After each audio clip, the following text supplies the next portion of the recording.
हाँ दोस्तों, आ रहा है अक्षरा सिंह का एक बहुत बड़ा गाना। आपको बता दें कि अक्षरा सिंह का इस गाने का पोस्टर काफी दिनों पहले आ चुका था, लेकिन अक्षरा सिंह ने इस गाने को लेकर कर दिया है बड़ा ऐलान। पूरा वीडियो देखें तो समझ पाएंगे क्या है पूरा मामला। जानने के लिए आप पूरा वीडियो जरूर देखें। धन्यवाद उन 60 लाख भोजपुरी दर्शकों का जिन्होंने हमें प्यार दिया। अगर हमारे चैनल में आप नए हो तो चैनल से जुड़ जाओ, चैनल को सब्सक्राइब कर लो, घंटे के आइकन को भोजपुरी जहां आपको बता दें कि अक्षरा सिंह वो नाम बन चुका है जो भोजपुरी इंडस्ट्री को आगे बढ़ाने में सबसे आगे है। बोल दे कि अभिनेत्रियों में सबसे आगे किसी का बोलबाला है तो वो है अक्षरा सिंह। अक्षरा सिंह इस समय काफी ज्यादा फेमस हो चुके हैं और वो जो कर रही है वो धमाकेदार ही हो रहा है। आपको बता दें कि अक्षरा सिंह और पवन सिंह का इस समय 36 का आंकड़ा चल रहा है। जैसे उन्होंने पोस्टर शेयर किया वैसे ही लग रहा है।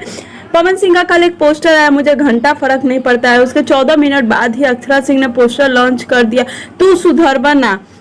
इस तरीके से बहुत सारी बातें चल रही थी, लेकिन इसी बीच पवन सिंह का गाने का वीडियो सॉन्ग के मतलब कुछ फोटोज वायरल हो रहे हैं। वहीं पे दूसरी तरफ अक्षरा सिंह ने भी अपने तो सुधरवा ना गाने पोस्टर की एक बहुत बड़ी ऐलान कर दिया कि उनका वीडियो भी आने वाला है। तो अब ओवरऑल ये देखा गया है कि दोनों जन का गाना एक ही दिन शायद रिलीज ना हो जाए, क्योंकि अक्षरा सिंह और पवन सिंह अपने गाने को लेकर काफी ज्यादा एक्साइटेड है। पवन सिंह का गाना काफी अलग लुक में हमारे सामने आने वाला है और अक्षरा सिंह का भी गाना इस समय काफी अलग लुक में आने वाला है। आपको बता दें कि पवन सिंह ने अपने वीडियो गाने की शूटिंग कंप्लीट कर ली, लेकिन अक्षरा सिंह के कुछ शूटिंग के क्लिप बाकी हैं जो अक्षरा सिंह जल्द ही हमारे बीच लेकर आएंगी। तो अब यह देखना काफी दिलचस्प रहेगा कि अक्षरा और पवन के ये सब गाने कितने बड़े धमाके करते हैं। हम तो यही कहेंगे बस भोजपुरी को आगे बढ़ाते रहे और जैसे ही गाने आते हैं हम आपके लिए न्यूज लेकर आएंगे।